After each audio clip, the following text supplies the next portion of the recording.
So alongside the launch of the POCO F8 series, POCO did launch two tablets, and one of them is this, which is the Pad M1. It's the more affordable version. It's got a 12.1-inch IPS screen.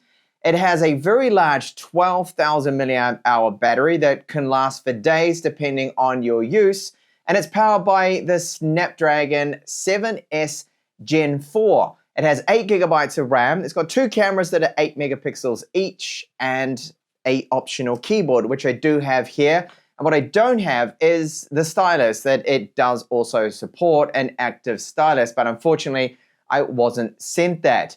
Now, this is what is included with our Pad M1. We get a bunch of POCO stickers. If you're into that sort of thing, well, you can stick it on your laptop or whatnot.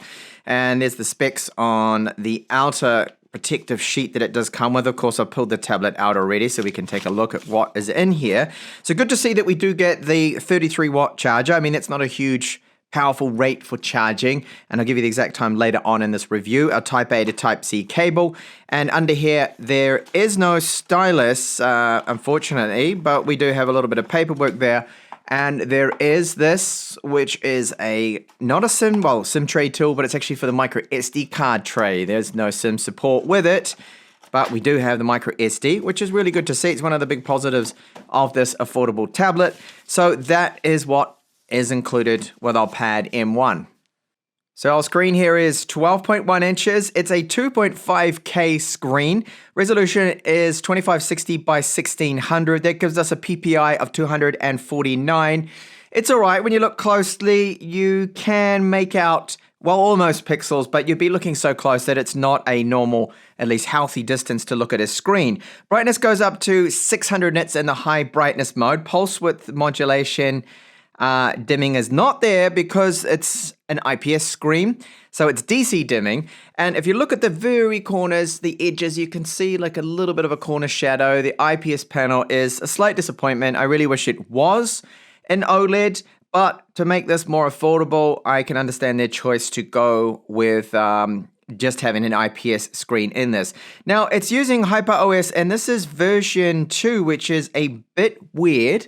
I thought it would be HyperOS 3, and I thought that would be based off Android 16, but no, it's Android 15, as you can see here, which is a little odd, that decision.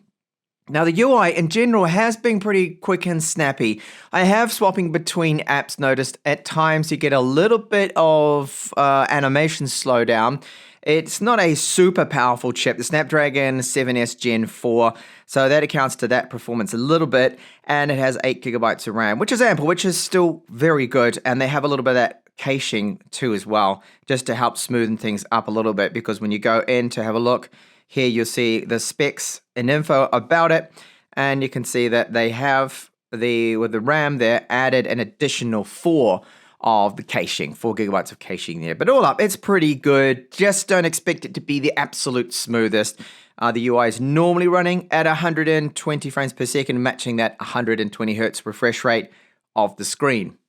So along the top of the tablet here, you can see we have our SD card, microSD card slot, and this is great to have, even on an affordable tablet. I think it's a must.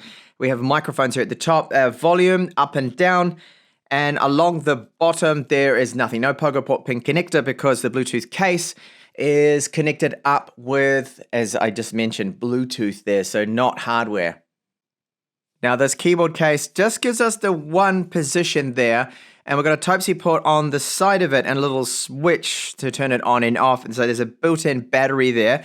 The keyboard to type on, it lays 100% flat, so there is no flex or bounce in it. The keycaps feel okay, the plastic quality. It's not the absolute best that I've seen from Xiaomi when it comes to the keyboards, but it still is nice. It's made out of this synthetic material, and we get a reasonable about 1.4 millimeters or so of travel with the keys. Good layout, half-size keys for the arrows, which is kind of to be expected there. And I will show you how the Pad M1 clips into it. So there's a space at the top for a stylus here that you can loop around to hold on the stylus, but I don't have that, didn't get it. And this just clips in like so. And I'm actually unsure about that stylus support because what I have tells me that it doesn't support a stylus, but I'm not 100% sure because it comes also with the stylus software included. So it protects the screen which is great.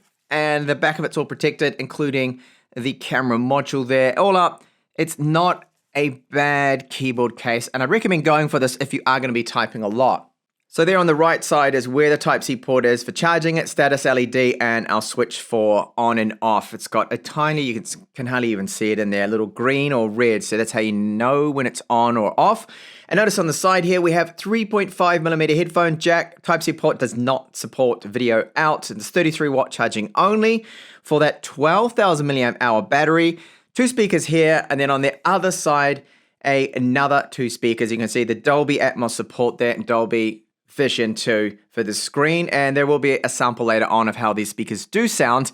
And here is our power button. So no fingerprint reader, then you've got face unlocking and a key code password to put in. That's it for the security. So it would be nice if we did have a fingerprint reader. So it is made out of this nice unibody housing. However, it does pick up a few smudges and fingerprints quite easily. So this is a LED flash. We have an 8 megapixel camera that does have autofocus on the rear at least, which is a must, I feel. Not very good quality out of this, as you can see from these couple of samples here. So that's from the rear camera. And this shot now, that is the front-facing camera, which is also 8 megapixels, but it does not have autofocus. And the video quality is 1080p and not very good. The cameras are quite poor on the Pad M1. Now, the performance of it for something like your PDFs and whatnot and ebooks is good. So checking out an ebook here, the screen looks fine. Now, I am using Google Books here for this. You can invert the screen too. You can also put it into the reader mode, and you can change a few other things. We have those different toggles. You got your dark mode and whatnot. So the screen is okay for that. At the 610 grams, using it as an ebook reader and a PDF reader, a little bit on the heavy side, but you can prop it up in an optional case or that keyboard that I just showed you before. Now, looking at PDFs, we'll have a look at that performance because it's not actually too bad at all. The Snapdragon 7S Gen 4, doing okay with that, and they look really quite nice on the screen, and the accelerometer is working well, so you can rotate it around if you wanted to do so. Not a problem with that. And you can double tap there to zoom in. So for ebooks, it is good. Now, using this app and apps that do support it, if you go up at the top there, you can see there's 3 little tabs. You can do the split screen thing, select which side you want it to be on, and then decide to launch something else. So I can go into, well, apps that support it. So I know that I don't think, well, Geekbench does, Netflix does not. Netflix doesn't want to be run in a split screen mode. And you have the option too that you can go along and turn these into a little floating window as well. If you wanted to do so, then you've got that option. So for multitasking, yeah, it is good. It's not bad, but I have noticed that when you start to multitask, especially with something like a game running in the background, the performance suffers. Remember, this is only the Gen 7, the Snapdragon 7S Gen 4, getting almost tongue-tied there with the Snapdragon naming. So performance, yeah, that suffers when you do that multitasking, but at least we have that option. Now, just to make it clear that yes, it does support a stylus. It's called the POCO Smart Pen. It's an optional accessory, which I sadly do not have, and that is why mCanvas is on board.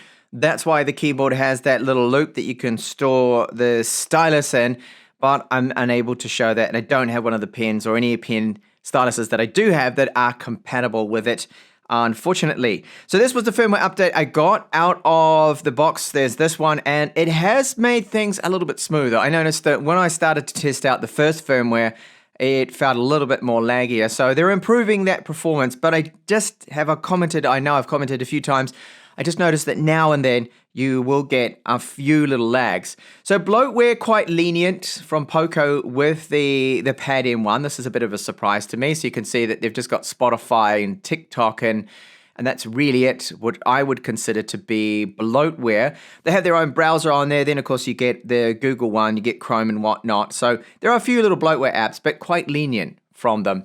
So battery runtime, 13 hours. This is at the highest refresh rate of 120 hertz. And this is a good result. So you're going to get screen on time of probably about 14 hours on this tablet. And it does have a very large battery. Remember, it's 12,000 milliamp hours. As a result, it takes a long time to charge it. So it took 116 minutes. I mean, that's not bad considering it's 33 watts only. Now you do also get reverse charging out of that Type-C port, so you can charge other devices with it and use it like a bit of a power bank, and that's limited to 27 watts, but it's a good option to have. Just like having the 3.5mm headphone jack on this is great, and having the MicroSD card support. The Pad M1 does not have any haptics, so when you type on the keyboard, there's no vibration or anything. Now, I have a bit of a complaint about the location of the 3.5mm headphone jack. I'm all for having this. I mean, it's fantastic because so many tablets don't have it. The location of it, so kind of in the way there, it's just off from the middle, next to where the Type-C port is. And yes, of course, I can flip it around and that makes it a little bit more comfortable. But either way you're holding it, I mean, this is a bit better now, even though we have the camera now at the bottom. But you're going to be blocking those speakers. So quad speakers in this, they're pretty good. The output from the 3.5mm does sound very good. I'm really impressed with that, and there's good volume to it, and it's nice and clean. There's no static or issues over it, which is great. So I'm going to give you an audio sample now, and the speakers, I will crank those up. I'll put them up to, well, 90% I think is going to be enough. I don't want to have them distorting or clipping, so that's about 90% there. And we'll have a listen to what they sound like. And I think for a more affordable tablet, they're quite decent speakers. A lot of the budget affordable tablets that I have covered in the past have terrible speakers. This is definitely a step above those.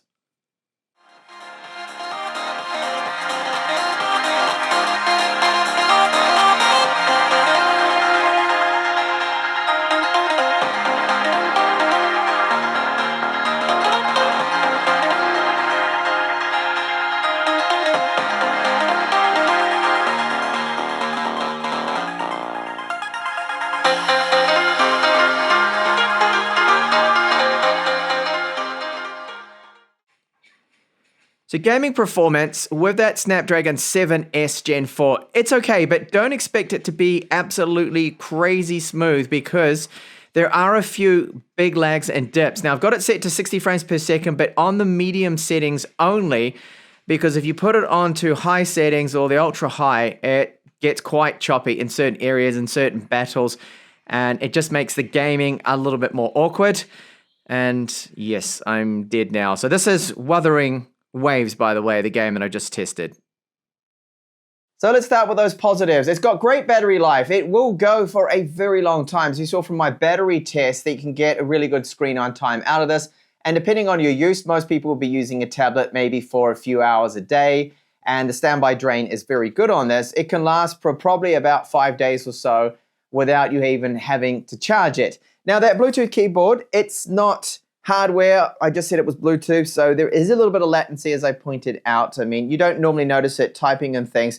It's a decent keyboard, it's okay. And if you can get hold of one and you're going to be doing a lot of typing, then I do recommend you go for that. Now, it is a little bit disappointing that it's an IPS screen. I would have really liked to have seen an OLED, but they do have POCO, their other version, their other tablet, which is the Pad X1, which is a higher spec one with a better chipset in it too, because the Snapdragon 7S Gen 4, I mean, it's okay, but it's not amazing. The Antutu scores are around about 870,000.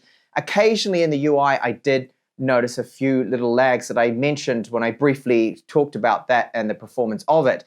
For basic media consumption, so if you want to be watching like Netflix, Amazon Prime, you do get everything in 1080p because it does have a Wi-Fi level 1 cert. And for browsing the web and other general kind of light tasks, it's good. It can do a little bit of gaming, but don't expect the performance to be brilliant. Another downside to it that I discovered is that those cameras, they're not really that good at all, but you'll have a phone that'll take much better photos anyway. So if the price is really good, and you can pick this up for a decent amount, and you're not fussed about gaming, and you just want a tablet for basic needs, Netflix and checking emails, surfing the web or whatever, then it's okay for that, the POCO Pad M1. So thank you so much for watching this review, and do check out my review of the POCO F8 Pro and the F8 Ultra. Well, it's a comparison that I also do have in the channel.